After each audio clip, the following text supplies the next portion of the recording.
Hello everybody, my name is Riznyk and I've been working with E2 visas for around 29 years, and we prepare them not only for the public but for other law firms as well. So we're constantly preparing E's and L's as well as waivers, unfortunately, meaning that if people had a criminal history in the past, we have to deal with that as well. And I wanted to have a casual conversation with you on the E2 visa because we get a lot of questions on it, and a lot of them are repetitive. And so, from my perspective, I want you to be able to understand it and know what it's all about, so that if you're planning your life around an E2 visa, you can do it successfully. Now, I will preface by saying this. What's interesting about the E2 visa is the E2 visa can be used in many situations where before there were no other options. For example, gay couples who wanted to come to America together, gay marriages weren't recognized. What they did was set up an E2 visa, and they both co-invested. Or you would deal with what do you call that? People who couldn't get their H-1B, who were very entrepreneurial. They set up a company. The person who wanted to sponsor them became their main client, but you of course can't just have one client. And then they came here, expanded with an E2 visa, and now they're making a lot more money than they would have under the H-1B. So that's another aspect of the E2 visa. But anyway, let's talk about it. Now, first and foremost, you have to be from a treaty country. Treaty country, Canada, Mexico, a lot of Western European countries. There's a whole list on our website, myimmigrationattorney.com. Under investors, you'll see the entire list of E2 countries. Now, don't get confused with the E1. The E1 is for import and export. The E2 is for investment, franchises. You can buy a business, you can start a business, and purchase a franchise. Some countries allow the E1, some countries the E2, some both. So be very careful with that. Now, the nice thing is about the E2 visa is that if you're not from a treaty country, you're looking at investing $500,000 into the EB5 program, unless you already own a substantial business, in which case you can have an L1 visa and open a branch, subsidiary, or affiliate. Affiliate meaning you own the majority of it, and it doesn't have to be the same business. You could be a dentist in one country, you could be an entrepreneur restaurateur in another, well, in ours. So it doesn't really matter, but that's the L1. But we're going to talk about the E2 visa. So you have to be from a treaty country. You have to be coming to the United States to actively manage the company in either an executive or a managerial position. So it's not made for passive investments. A lot of people say to me, what if I invested $300,000 in the stock market? Great, I hope you make money, but it's not going to get you the E2 because you're not actively managing anything. It doesn't take a lot of work to manage your stock portfolio, and you can do it from anywhere with a computer. And that leads me to another situation, and by the way, there'll be a lot of these extra pieces of information because I could talk to you for 16 hours on the E2 visa and still not be done. The activeness is like the company has to need you here. You don't have to be executing on the core competence. In other words, they're looking for you to be the executive, which is the thinker, or a manager, and a high-level manager, not managing first-level employees, preferably managing people with degrees if you're a manager. A lot of people can't pull that managerial aspect off, especially if they've got a restaurant, for example. So they come in as executives who are the decision makers in hiring, firing, marketing, advertising, the direction of the company, its growth, what you're going to offer. And there's a lot of things that you can be the executive of. So you have to be coming here. Now, do you have to live here full-time? I get asked that a lot. No, you don't have to live here full-time. I mean, you can go back and forth. But you have to be actively managing the business. It's not meant to be a key to America with just your availability to come in and out. you're meant to do something with it, and this is what you have to do. Now, before you submit the E2, and this is the tricky part, you have to have made all of your investment in the company. In other words, we cannot submit an E2 visa case without receipts for your location, for your supplies, inventory, etc., etc., etc. Now you can do this. Let's say you're purchasing a company. Because we also conduct business law, we've learned a few tricks that we can, tricks of the trade that we can share with you on the other side. You can purchase a business.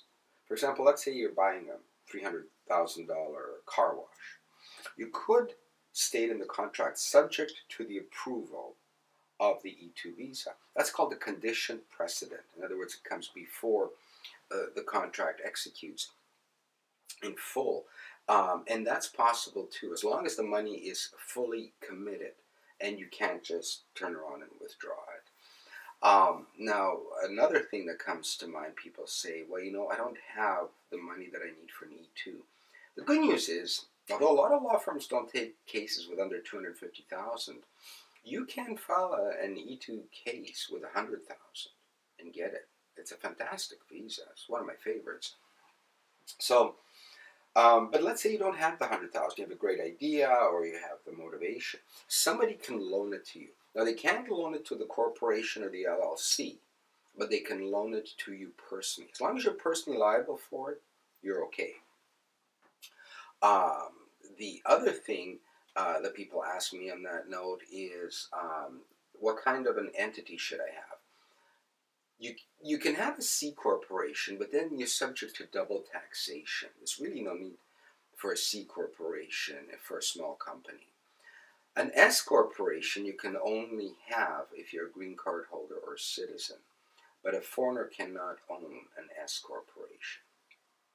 So as a result, you're stuck with an LLC, and or you know, like I said, you could do an S corp, but a C corp, but it doesn't make sense. So the LLC, limited liability company, is your only choice of protected vehicle if you're a foreigner. And it's an excellent tool, and I highly recommend it because this way you're insuring your personal property from issues that the company may have, and it's not expensive to put together, and it's actually a good idea. Now, also they want that the money that you're using to make the investment be from a legitimate source, obviously. So it could be your own money. It could be, you know, money that somebody loaned you for which you're personally responsible, etc., etc., etc. Last but not least, investment. So once you have the B1 visa, it allows you to come here for up to 6 months, and you can renew it. But I mean, I can't see you even needing 6 months. But you may want to turn around and visit different cities, different locales, different businesses. And the one thing in America you're going to discover, unlike the they call it the MLS for real estate, multiple listing service, where if you, I mean for residential real estate, where they have a home you listed with your agent and everybody has access to it, it's not the same here with businesses. So you're going to have to visit, if you're buying a business, every single business broker, because each and every one of them will have confidential listings. You can also look on the internet from where you are right now. There are a number of businesses for sale there too. Depends on whether you want to start a business, purchase a business, or start a franchise. You know, the options are yours. Can you have a partner? Sure. You can, you know, you and let's say your child, you want to bring your child into the country, and your child's 22, 21's cutoff for them to have a derivative from you. You can loan your child half the money, and each of you can be half investors in the project. I mean, there are many ways of running that. So you come here, have a look at businesses, make the decision. Do you want to start from scratch, or do you want to purchase something that's already running? If you're purchasing something already running, have a lawyer and a CPA have a look at the operations to understand what's going on, why the people are selling, what problems you could be facing with it. Yeah, have enough money to run it, because you're going to need staff. If you're going to have an E2 where you're doing everything, it'll be denied, or it won't be renewed if somehow you manage to get it approved in the first place.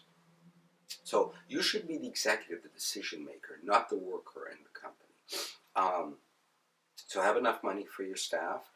What else can I tell you? So once you've seen everything, make your decision on which of the three ways you're going to go. Sign your contracts. If you're starting a business from scratch, turn around and sign the money for the lease. Now, here's the good news. Let's say your lease is $3,000 a month for the property, warehouse, office space, whatever it is that you're getting, because you're not allowed to run it from home. There's another E2 point. So you have to rent some kind of an office. If you pay that office in full for 1 year in advance, they will credit you all of that. If you have some inventory from your foreign country, say you're selling, I don't know, ties, and you're going to open up a tie shop, and you have $100,000 worth of ties in England or Italy, ship them over, they will be considered part of the inventory. Of course, you can't use their retail value, but you can certainly use the value that you paid to have it manufactured as your inventory price. So you've got everything in place. Then what you need to do, you have a number of forms. I'm hoping you would have hired your lawyer in advance, because you're going to have a lot of questions along the way that you want to ask. Fill out the forms, tell us all about the business, and then we need a business plan with, at the very least, 3 years of financial projection, profit and loss, income and expense, everything, and a SWOT analysis, strength, weakness, opportunity, threat, so that we know, or the government knows actually, everything you want to do, how you want to do it, and that you're legitimate. And we work with a very good business plan company that can prepare all of this for you. So once you have all of the business plan and the case in place, we then submit it to the government. You have two choices. If you're in this country on a B1, you can apply while still in this country. Let's assume that there are things you need to look after on a day-to-day basis. You can't just leave the country to wait for your approval. You can apply for what's called a change of status, and they can change you from a B1 to an E2, and then your family can follow you later, which would be your spouse and children under 21. Your spouse gets an unrestricted work permit, so your spouse can work with you or against you, or anywhere that they want, and then you can remain here. However, if you ever want to travel, it's a one-way journey, because you will have to visit the U.S. Embassy in your country or the closest one to there, and they will actually stamp the visa inside the passport, reevaluate the case, and then once it's been approved, you can go back and forth as often as you like. So that's not much of a problem. Or if you go in the first instance to the U.S. Embassy or consulate, you're going to get a much longer stay in your approval for your E2 than if you do a change of status. And the E2 is renewable. It's renewable indefinitely. But here's a catch, something that intellectually I've never been able to understand. I still don't, after 29 years. As long as you have a mental intent to return to your country of origin at some unknown time in the future. I don't know, you've stayed here 40 years. It's hard to believe that somebody would still have that intent, but I can't explain it to you. It is what it is. But you have to have that intent, because if not, it would reclassify the E2 into a green card, because green cards are permanent. Visas have to be temporary. Even though in this case, most clients die before that intent of returning to a home base has been manifested. And an E2 never turns into a green card. We do what we've called the reverse L1. Let's say you have a nice operation here in America and you want to get a green card. You then have to open another company somewhere else in the world, so we can classify you as an international manager. And then we can turn around and bring you in on an L1. So we're going to get rid of the E2, get the L1, and then a year later, if you qualify, you can actually, having had the L1 for a year, apply for a green card and get it a year later under what's called the EB5, Employment Based 1. So that's how you do that. Otherwise, you would never get the green card. And some people don't want the green card because they're subject to taxation on their income worldwide. Not, you know what I mean? There are pluses and minuses. You'd want to have your accountant look at your financial situation to decide if that all makes sense for you. What else can I tell you about the E2 without losing your attention? Because they say to keep the video short, but there's so much I can tell you. I think for now that's about it. Know your business, understand your business. Don't just blindly invest the money just to get an E2 because you don't want to lose the money. You want to have the business stay in business because if it goes out of business, so does your E2, and then you have to come up with a new business and start all over again. That's a headache and a loss of money. But otherwise, the E2 is a fantastic visa. It allows you to come into this country, set up shop, and make money. However, you're not meant to come into the United States to just make enough to support one family. Because if that's the case, you will be turned out. Because the whole idea is that you're coming to the United States to create jobs, to help the economy, to prosper and grow. So I hope you do that. And I wish you all the best in your journey. Thank you.